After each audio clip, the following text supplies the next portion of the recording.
तो दोस्तों, आज हम बात करेंगे इस वीडियो में मन के 3 प्रमुख भावों के बारे में। और इसको समझना बहुत ज़रूरी इसलिए भी है क्योंकि ये भाव हमारे जीवन को बनाते और बिगाड़ते हैं। तो दोस्तों, जैसा कि आप जानते हैं कि जीवन में सुख शांति खुशहाली ज़रूरी है और सकारात्मक जीवन ही जीवन होता है। तो आइए समझते हैं कि हम मन के इन 3 भावों को समझकर हम अपने जीवन में कैसे सुख शांति की ओर आगे बढ़ सकते हैं, अपनी किसी भी इच्छा को दैवीय इच्छा में कैसे बदल के उसको साकार करने की क्षमता कैसे उत्पन्न कर सकते हैं। तो दोस्तों, मन को समझना कठिन भी है और आसान भी है, बशर्ते यह है कि आप इसके लिए कितना तैयार हैं। जितना ज़्यादा आप तैयार होते हैं उतना आपके लिए सरल होता है, और जितना ज़्यादा तैयार नहीं होते उतना ही आपके लिए कठिन भी होता है। तो दोस्तों, मन के 3 प्रमुख भाव हैं। एक है मनुष्य भाव, जिसको हम बाय बर्थ पाते हैं, जन्म से पाते हैं। और मनुष्य भाव में क्या है कि संसार जीवन, अपना जीवन और यह संसार समाज के प्रति जो सोच विचार और नजरिया होता है वह मनुष्य भाव में आता है। दूसरा है देव भाव। देव भाव वह भाव है कि जैसे आप मनुष्य भाव से ऊपर उठ गए हो, आपकी सोच विशाल हो गई हो, दृष्टि आपकी दूरदृष्टि हो गई हो और आप ज्ञानी हो गए हो। एक सच्चा ज्ञान जो संसार के में आने के बाद जो सच्चा ज्ञान होना चाहिए, जब वो हो जाता है तो आपके अंदर देव भाव अपने आप जन्म ले लेता है। और यह देव भाव कहीं न कहीं मन के भीतर की गहराइयों में छुपा होता है, लेकिन अनुकूल परिस्थितियां जब इसे मिलती हैं तो यह प्रकट होने लगता है। तीसरा है पशु भाव। मन के इन 3 भावों में बहुत सारे इसके सहयोगी भाव भी होते हैं। तो अभी हम तीसरे भाव की बात कर लेते हैं। तीसरा भाव है पशु भाव। पशु भाव वह भाव है जब आप मनुष्य भाव से नीचे की ओर जाने लगते हैं। मनुष्य भाव से जब ऊपर जाएंगे तो देव भाव में चले जाएंगे, और मनुष्य भाव से नीचे जब जाएंगे तो आप पशु भाव में चले जाते हैं। पशु भाव अपने आप उत्पन्न होने लगता है। पशु भाव में का लक्षण यह है कि आपके अंदर से अच्छे और बुरे की समझ जब खत्म हो जाती है। यह तभी होता है, 2 परिस्थितियों में होता है, जब आप बहुत ज़्यादा नकारात्मक हो गए हों, निराश हो गए हों और किसी भी चीज़ पे आपका विश्वास ना रहा, ख़त्म हो जाए, सारे विश्वास आपके ख़त्म हो जाए किसी भी कारण से, तो पशु भाव उत्पन्न होने लगता है। अच्छे बुरे की समझ खत्म हो जाती, विवेक शून्य हो जाता है इंसान। तो उसके अंदर पशुता की क्रियाकलाप कर्म अपने आप वह करने लगता है। जैसे कि अच्छे बुरे की समझ खत्म हो जाना, कौन छोटा है कौन बड़ा है, और किसको मान सम्मान देना चाहिए किसी को नहीं देना चाहिए, और कुल मिला के बात यह है कि आप घिनौने कर्म में संलिप्त होने लगते हैं। घिनौने कर्म जैसे किसी की हत्या कर देना, किसी का घर जला देना, किसी का भी रेप मर्डर कर देना, और किसी निर्दोष को या तमाम निर्दोष को आए दिन प्रताड़ित करना, उनको मानसिक और शारीरिक रूप से तकलीफ पहुंचाना, और जो है आप भविष्य की आपका जो सोच है वो भविष्य को लेकर न होकर वर्तमान में ही होने लगता है कि जैसा भी है जो होगा वो देखा जाएगा। तो विवेक शून्यता आपके अंदर आ जाती है। इसे कहते हैं पशुभाव। यह आपको पूरी तरीके से या किसी भी इंसान को पशु बना देता है और जीवन को बहुत ही रुग्ण, क्षीण, कमजोर और जीवन को बहुत छोटा कर देता है, तमाम पापों से भर देता है। यह है पशु भाव। मनुष्य भाव में जब आप होते हैं तो आपके अंदर किसी की तरक्की को देख के जलन होती है, किसी की खुशी को देख के आपके अंदर ईर्ष्या होती है, और किसी का जो है धन देख के आपके अंदर लालच आ जाता है, आप चोरी भी करने लगते हैं या उसका धन चुराने के लिए सोचने लगते हैं। तो ऐसी धन हो या पद प्रतिष्ठा हो समाज में किसी व्यक्ति की, उसको देख के आपके अंदर एक गहरी बैर या जलन की भावना उत्पन्न होने लगती है। ये मनुष्य भावना था, क्योंकि मनुष्य जो है के भीतर लालच, भय, डर, ईर्ष्या, क्रोध, तो आपके भीतर क्रोध भी बहुत आता है दूसरे खुशहाली देख के। तो ये है मनुष्य भाव। इससे भी ज़्यादा जब आप नीचे चले जाते हैं, नकारात्मक हो जाते हैं, क्रोधी व्यक्त हो जाते हैं, तो आप पशु भाव में चले जाते हैं, यानी कि आपके भीतर पशुता की भावना से आप भर जाते हैं। तो ये दोनों मनुष्य भाव फिर भी एक हिसाब से, क्योंकि आप मनुष्य हैं तो ठीक है, लेकिन पशु भाव ठीक नहीं है। यह जीवन को बर्बाद कर देता पूरी तरीके से। तो ऐसे जैसे कि चूँकि आप जीवन में हैं, आप पृथ्वी पे हैं, आप इस संसार में पदार्पण हैं और संसार में उपस्थित हैं इस समय। अपनी जो भी लाइफ है, जितने समय तक जीवन है, चल रहा है, तो ये जीवन दोबारा मिले या न मिले ये तो एक अलग बात है, लेकिन अगर जब तक आप जीवन हैं तो हमें किस भाव में जीना चाहिए? हमें जीना चाहिए देव भाव में। देव भाव की व्याख्या भी विस्तृत से काफ़ी संक्षेप में बात करेंगे। देव भाव में का मतलब है, अर्थ है कि जब आप सबको एक समान समझने लगते हैं,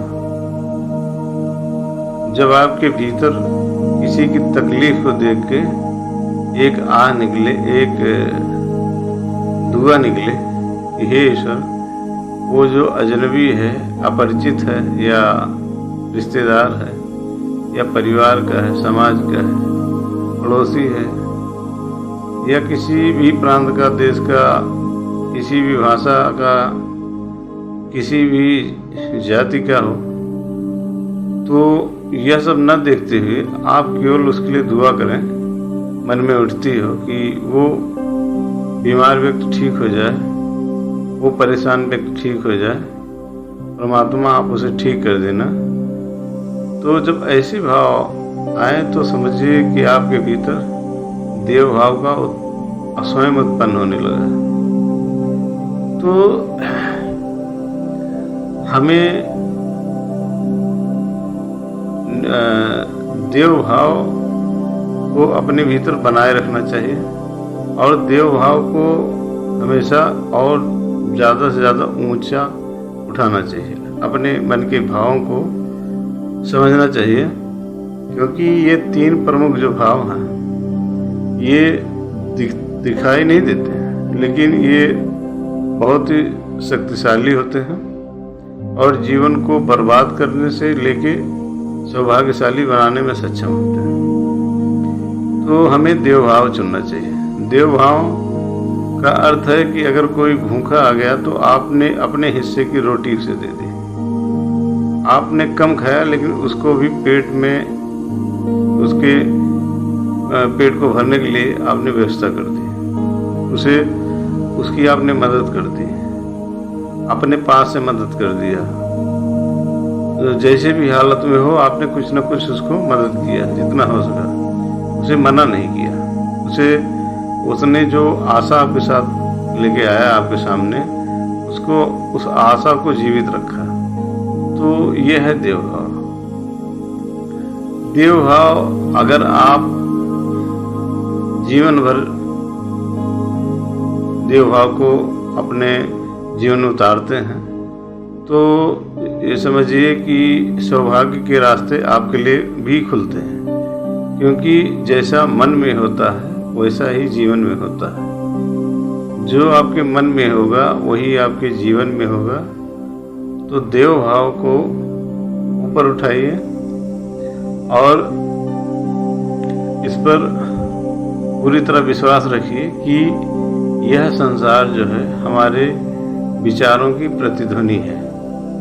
जैसा हम सोचते हैं, जो भाव हमारे भीतर होते हैं, वही इस संसार में हमारे लिए प्रकट होता है, वही समाज हमारे लिए प्रकट होता है, वही प्रकार के लोग हमारे जीवन में प्रकट होते हैं और उसी प्रकार के सुख शांति या कला द्वेष हमारे जीवन में प्रकट होते हैं। सौभाग्य दुर्भाग्य भी उसी प्रकार प्रकट होते हैं। तो मन आपका चूंकि एक अनंत मन है और इतना विशाल गहरा है कि यह अनंत है, न इसका आदि है न अंत है। यह मन जो है बहुत ही विशाल गहरा कुआं है और इसकी गहराई में जितना आप जाएंगे उतना ही ज़्यादा, जैसे किसी समुद्र के भीतर जब हम कोई जाता है, जितने समुद्र के गहरे में उतने ज़्यादा उसको हीरे मोती मिलते हैं। तो मन भी ऐसा ही, इसका कोई आदि अंत नहीं है मन का। मनुष्य के मृत्यु होने के बाद किसी व्यक्ति के स्वर्गवासी या देहांत हो जाने के बाद भी मन उसका जो है ही निराकार अवस्था में इस ब्रह्मांड में रहता है। शरीर तो पंच तत्व में विलीन हो जाता है और मन ही ईश्वर, मन ही देवता, मन से बड़ा न कोई। मन उजियारा जब जब फैले, जग उजियारा होई, तोरा मन दर्पण कहलाए।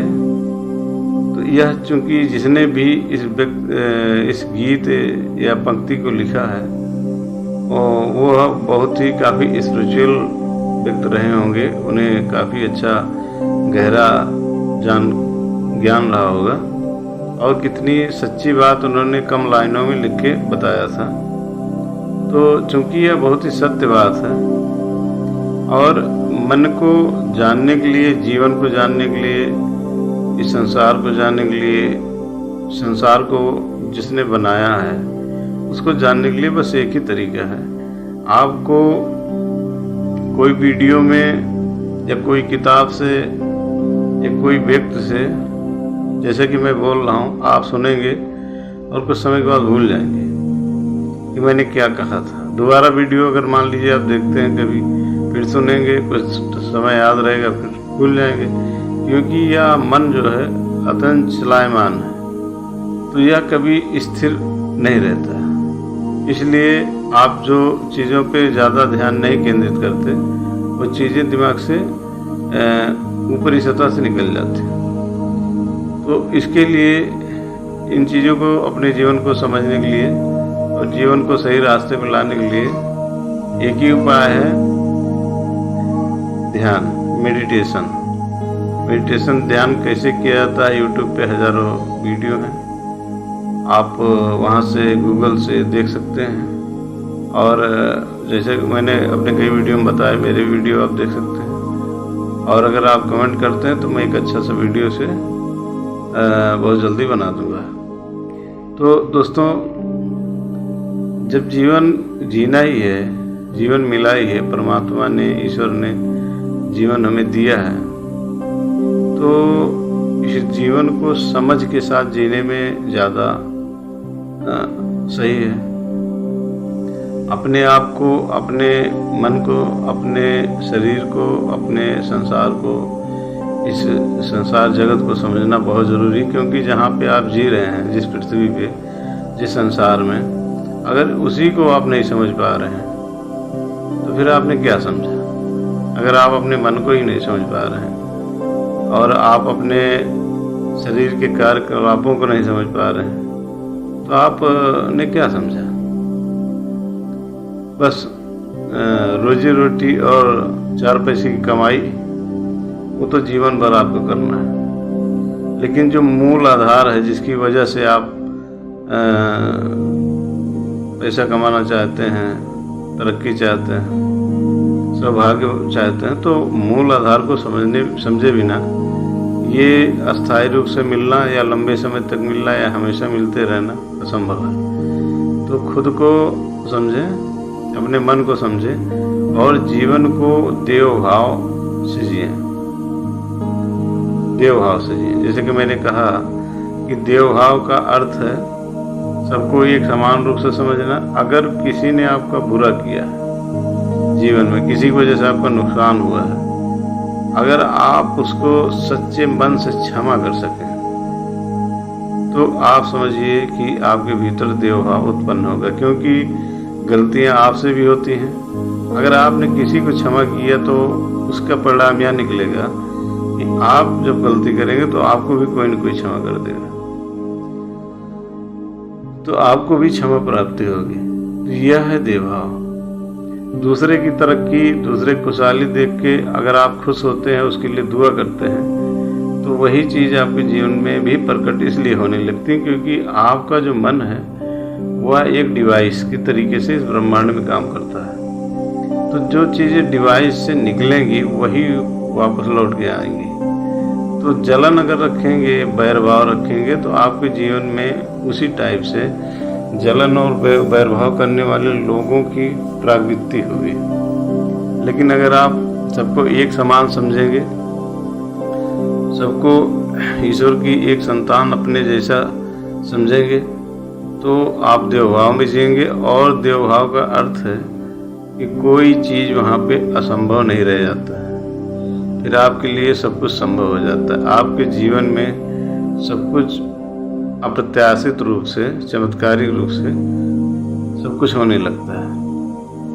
तो दोस्तों, इस वीडियो में बस इतना ही। वीडियो अच्छा लगा हो, जानकारी अच्छी लगी हो तो वीडियो को लाइक शेयर करना और चैनल को सब्सक्राइब जरूर कर लें, क्योंकि मैं आपके जीवन से लाइफ सीक्रेट संबंधित बहुत सारे वीडियो मैं लेके आया हूँ, चैनल पे हैं और हमेशा लेके आता रहूँगा। हर सप्ताह 1 से 2 वीडियो मैं लेके आता हूँ, तो प्लीज़ सब्सक्राइब ज़रूर कर लें चैनल को। और इस वीडियो को देखने के लिए आपको आपके